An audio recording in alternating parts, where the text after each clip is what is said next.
Good morning students, आप सभी का फिर से जूलॉजी की ऑनलाइन क्लासेस में हार्दिक स्वागत है। प्रीवियस क्लास में अपन ने बैक्टीरियम सेल स्ट्रक्चर या बैक्टीरिया की जो सेल स्ट्रक्चर थी उसके बारे में डिटेल से जानना स्टार्ट कर दिया था। इसमें अपन ने उसकी स्ट्रक्चर रिलेटेड फर्स्ट लेयर ली थी, स्लाइम लेयर और कैप्सूल, वो कंप्लीट हो चुकी थी अपनी।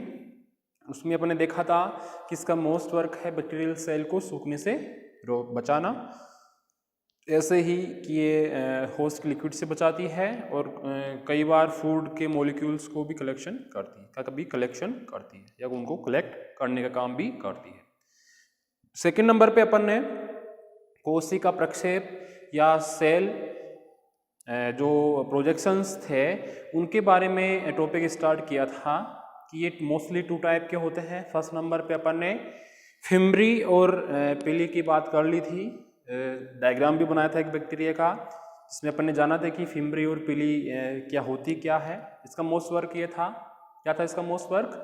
अधेसिव ऑर्गन या आसंजन अंग के रूप में ये कार्य कर रही थी और इसकी एंटीजेनिक प्रॉपर्टीज होती है। ठीक, आज इसी का सेकंड पार्ट, प्रीवियस क्लास में भी मैंने आपको बताया था कि सेल प्रोजेक्शंस टू टाइप के होते हैं।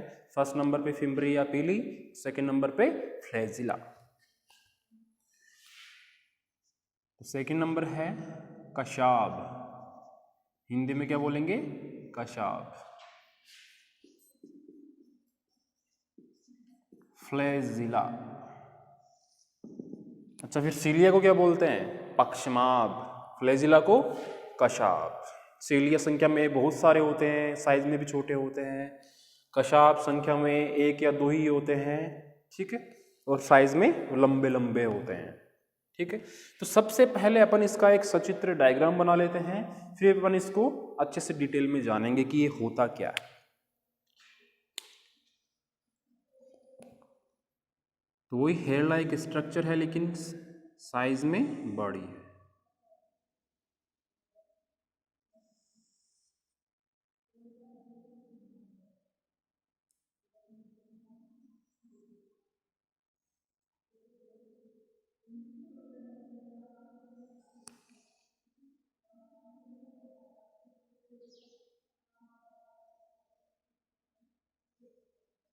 ऐसे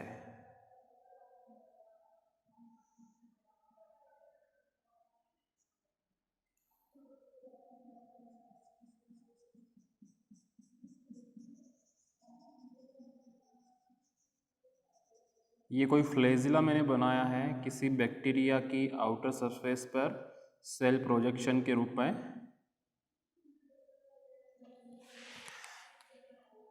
इसमें आप देख सकते हो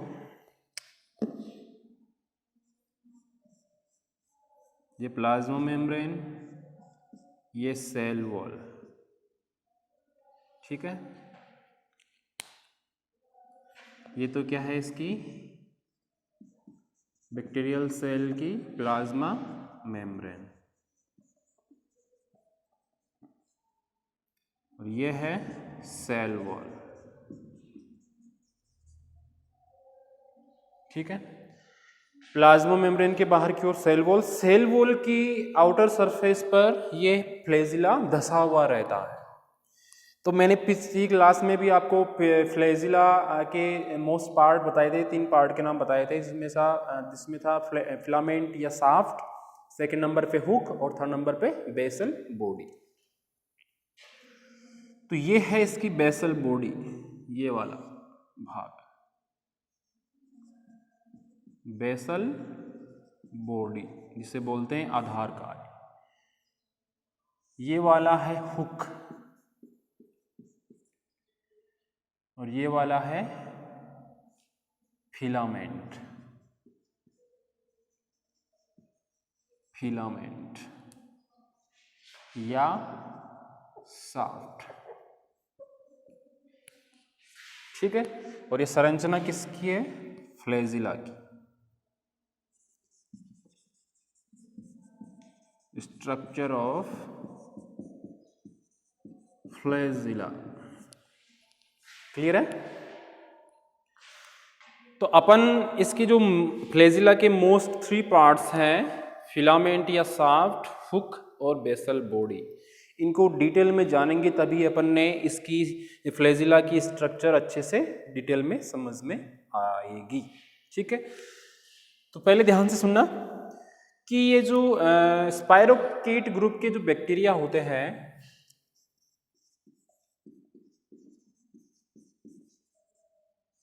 स्पाइरोकीट ग्रुप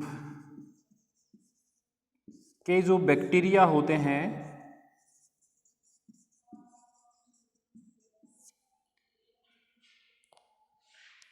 उनमें या उनकी बॉडी में एक या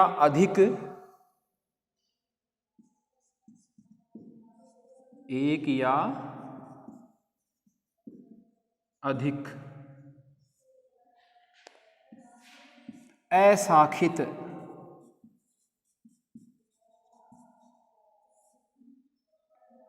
लंबे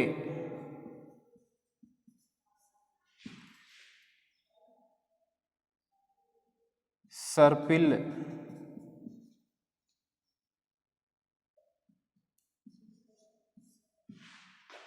एवं मूवमेंट लाइक, वापस रिपीट कर रहा हूं, स्पाइरोकीट ग्रुप के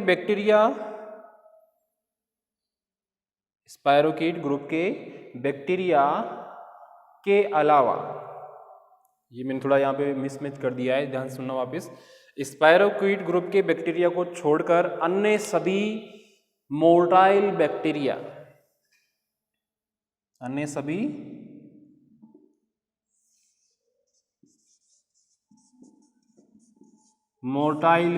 मोटाइल का मतलब है यहाँ पे चल, जीवाणु। स्पाइरोकीट ग्रुप के बैक्टीरिया को छोड़कर अन्य सभी मोटाइल बैक्टीरिया या चल जीवाणु में एक या अधिक अशाखित लंबे सर्पिल या सर्पिलाकार एवं मूवमेंट लाइक फ्लैजिला पाए जाते हैं।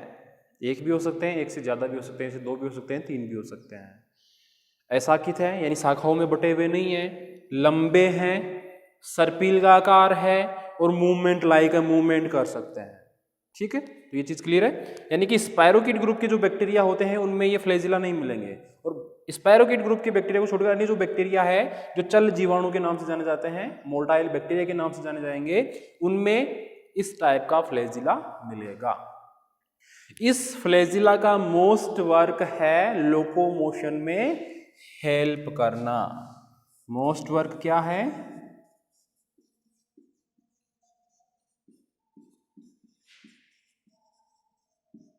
लोकोमोशन में हेल्प करना। किसकी हेल्प करेगा? अपनी तो करेगा नहीं, खुद की ही करेगा। यानी इस बैक्टीरिया को जिधर गमन करना है, लोकोमोशन करना है, उसमें ये हेल्प करेगा। तो मोस्ट वर्क क्या हो गया इसका? Help in locomotion. तो ये मैंने आउटलाइन दी है फ्लैजिला के बारे में। अब ये जो फ्लैजिला है ये मोस्टली 3 पार्ट्स में डिवाइड होता है। फर्स्ट है फिलामेंट या शाफ्ट, सेकंड हुक और थर्ड बेसल बॉडी। इनकी अपन डिटेल में बात करें। ये डायग्राम भी आपको एड करना है, इतना आपको समझ में आ गया होगा। ये स्पाइरोकीट ग्रुप के बैक्टीरिया को छोड़ना है और बाकी सभी बैक्टीरिया में ऐसी स्ट्रक्चर अवेलेबल होती है जिसे फ्लैजिला या कशाब बोलते हैं। ठीक है, अब फर्स्ट नंबर लेंगे अपन, क्योंकि 3 पार्ट्स में डिवाइड करते हैं अपन इसको।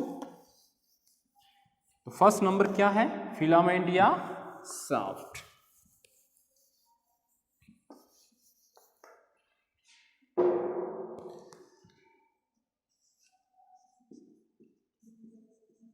फिलामेंट या शाफ्ट,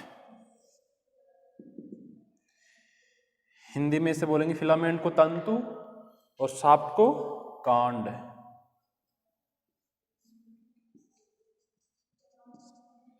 ठीक है, बैक्टीरिया अपनी बॉडी से बाहर आउटर सरफेस पर कुछ हेयर लाइक स्ट्रक्चर रखता है फिलामेंट जैसे स्ट्रक्चर रखता है, जिसे फिलामेंट या शाफ्ट कहते हैं। या ये जो फिलामेंट, ये जो शाफ्ट है, यह बैक्टीरिया की आउटर बॉडी पर, उसके आउटर सरफेस पर अटैच रहते हैं, जो हुक द्वारा बेसल बॉडी से जुड़े हुए होते हैं। क्लियर है? डायग्राम को देख के अपन आसानी से डिटेल बता सकते हैं। यानी कि जो फिलामेंट या जो शाफ्ट है, यह बैक्टीरिया की आउटर सरफेस पर अटैच रहता है, जो हुक द्वारा बेसल बॉडी से या आउटर सरफेस से जुड़ा हुआ रहता है। यह फिलामेंट या शाफ्ट लगभग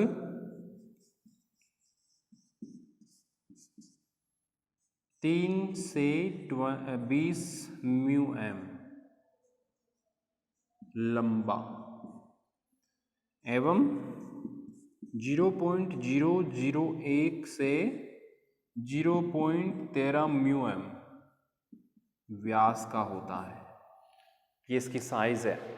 3 से 20 म्यूएम लगभग लंबा होगा और 0.001 से 0.13 म्यूएम या माइक्रोमीटर व्यास का ये होता है।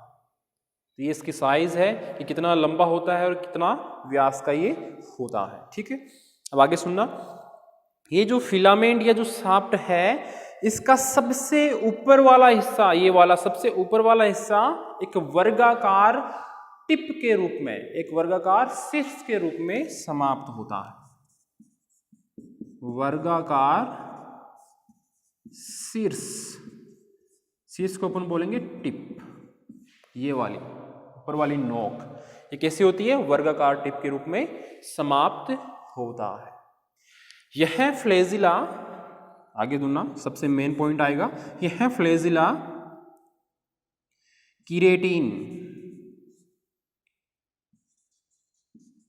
किरेटिन एवं मायोसिन जैसे ही प्रोटीन फ्लैजिलिन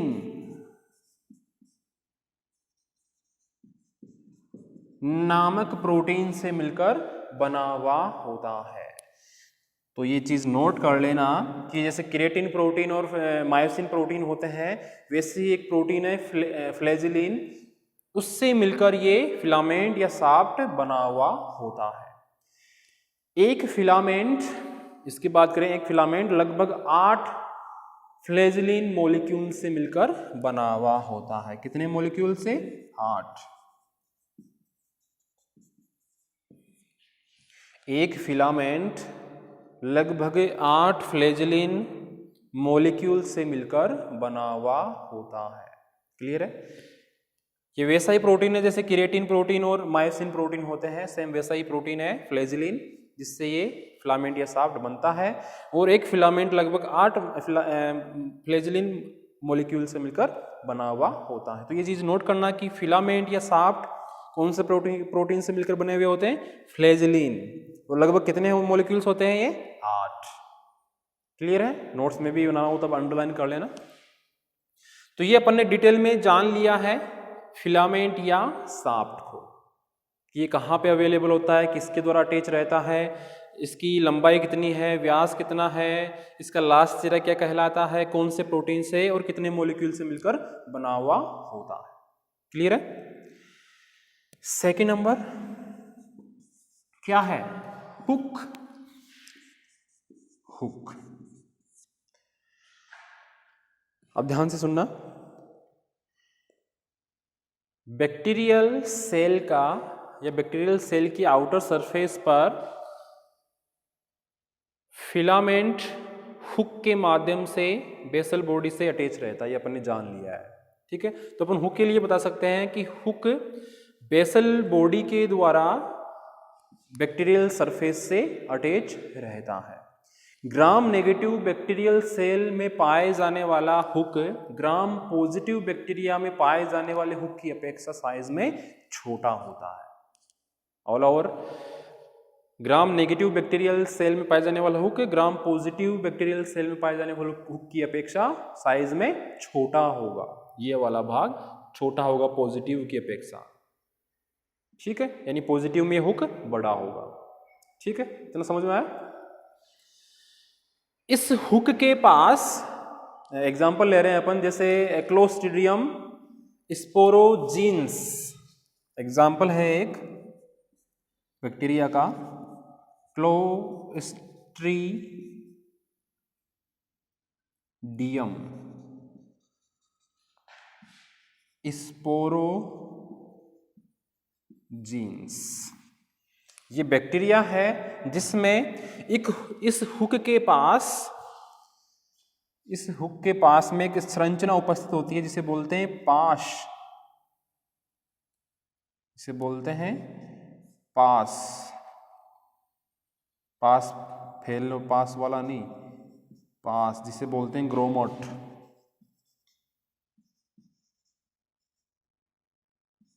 ग्रोमोट या बियरिंग तो सभी जानते हो, जो अपने गाड़ी के टायरों में लगता है, उसको घुमाने में काम में हेल्प करता है ताकि वो पहिया आसानी से घूमे, उसे बियरिंग ही बोलते हैं अपन, पास या ग्रोमोट या बियरिंग। तो ये जो हुक है यहाँ पर इस बैक्टीरिया में, जो क्लोस्ट्रीडियम स्पोरोजीन्स जो बैक्टीरिया है, इसके हुक वाले पार्ट के पास ग्रोमोट या बियरिंग जैसी संरचना भी उपस्थित होती है जो इसे मूवमेंट में हेल्प करती है, जिसके कारण ये जो फिलामेंट है, ये जो शाफ्ट, ये जो फिलामेंट है फ्लैजिला का, ये इधर की उधर मूवमेंट करता है आसानी से इस बियरिंग के कारण या ग्रोमोट के कारण। जैसे एक गाड़ी के पहिए में लगा हुआ बियरिंग उसको घूमने में हेल्प करता है, वैसे ही यहाँ पे ये बियरिंग जैसी स्ट्रक्चर उपस्थित होती है जो इसे मूवमेंट में हेल्प करेगी। क्लियर है? तो ये था इसका सेकंड पार्ट, हुक। अब थर्ड पार्ट रह जाता है इसका, वो क्या है? आधार काय, जिसे बोलेंगे अपन बेसल बॉडी। बेसल बॉडी किसमें दसी हुई है? सेल वॉल में।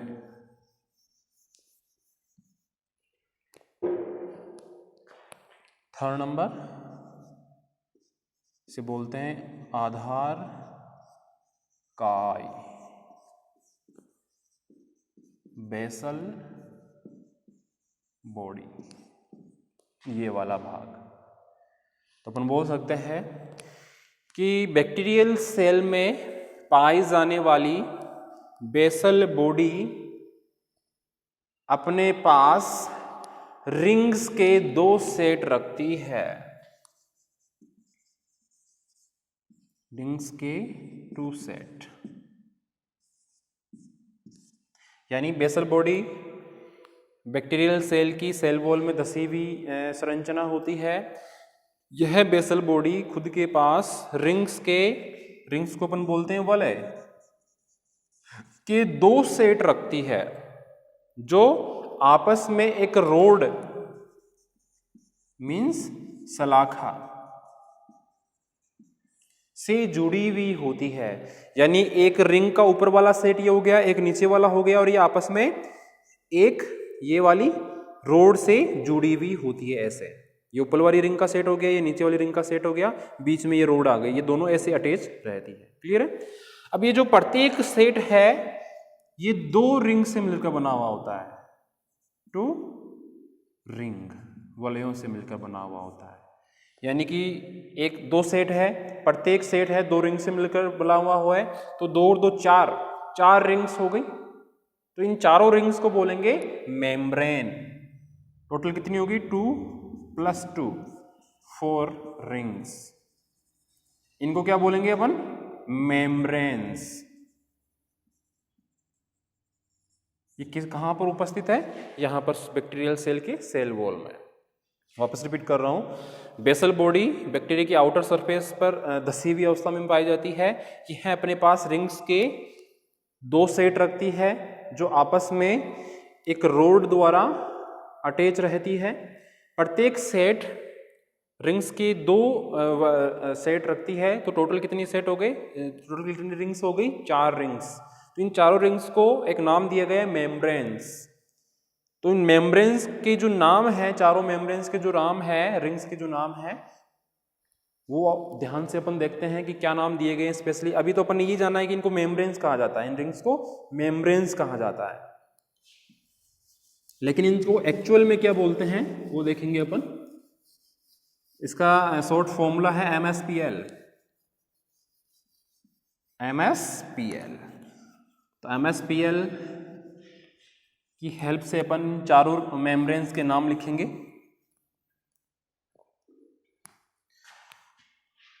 First M means membrane, clear. Second S बताया मैंने, S means super membrane, ring, ring ही है। थर्ड MSP, P का मतलब है यहाँ पे पेप्टिडोग्लाइकेन, क्योंकि बैक्टीरियल सेल वॉल पेप्टिडोग्लाइकेन से मिलकर बनी हुई होती है।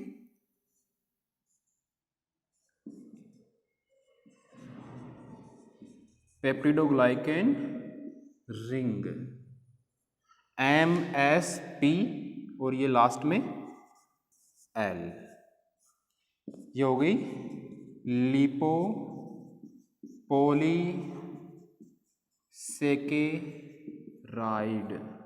रिंग। टोटल 4 रिंग्स थी जिन्हें अपन मेम्ब्रेन नाम दे रहे थे, और उन मेम्ब्रेन्स को M यानी membrane, S super membrane, P peptidoglycan membrane या ring, and last lipopolysaccharide ring, ये 4 नाम से उनको जाना जाता है। तो इन चारों के नाम आपको ध्यान रखने हैं जो अपन को प्रदर्शित करने हैं बेसल बॉडी की संरचना में। इसका एक इंटरनल डायग्राम बनेगा इस वाले भाग का, जिसमें अपन को पता चलेगा कि ये जो चारों जो मेम्ब्रेन्स हैं MSPL, यह एक दूसरे के ऊपर कैसे अरेंज रहती है, कैसे व्यवस्थित रहती है और कैसे कार्य करती है। ठीक है, तो इसका एक बड़ा इंटरनल डायग्राम बनेगा इस वाले भाग का, जिसमें अपन चारों मेम्ब्रेन्स को शो करेंगे अच्छे से, क्योंकि ये आपके बड़े क्वेश्चन में कई बार क्वेश्चन पूछा गया है कि फ्लैजिला की जो आधारभूत संरचना है उसको विस्तार पूर्वक समझाइए। तो अब तक अपन ने सेल जो प्रोजेक्शंस थे फिम्ब्रिया पिली की बात कर ली है। सेकंड नंबर पे अपन ने फ्लैजिला के मोस्टली 3 भाग, फिलामेंट या शाफ्ट, हुक, और थर्ड नंबर पे बेसल बॉडी। इस बेसल बॉडी की संरचना अपन डिटेल से पढ़ेंगे, क्योंकि अपन ने अभी 4 मेम्ब्रेन्स के नाम लिखे हैं। इन चारों मेम्ब्रेन्स को अपन डायग्राम में शो करेंगे तो अपने इसकी इंटरनल जो स्ट्रक्चर है वो आसानी से समझ में आ जाएगी। ये तो अपने बाहर वाली स्ट्रक्चर बनाई, आउटर स्ट्रक्चर की अपन को कैसा दिखाई देता है। ठीक है, तो ये चारों मेम्ब्रेन्स के नाम ध्यान रखना। शॉर्ट में नाम है MSPL। M means membrane, S super membrane ring, P peptidoglycan ring, और L लिपोपोलीसेकेराइड रिंग। ठीक है, तो आज के लिए इस क्लास में इतना ही। धन्यवाद।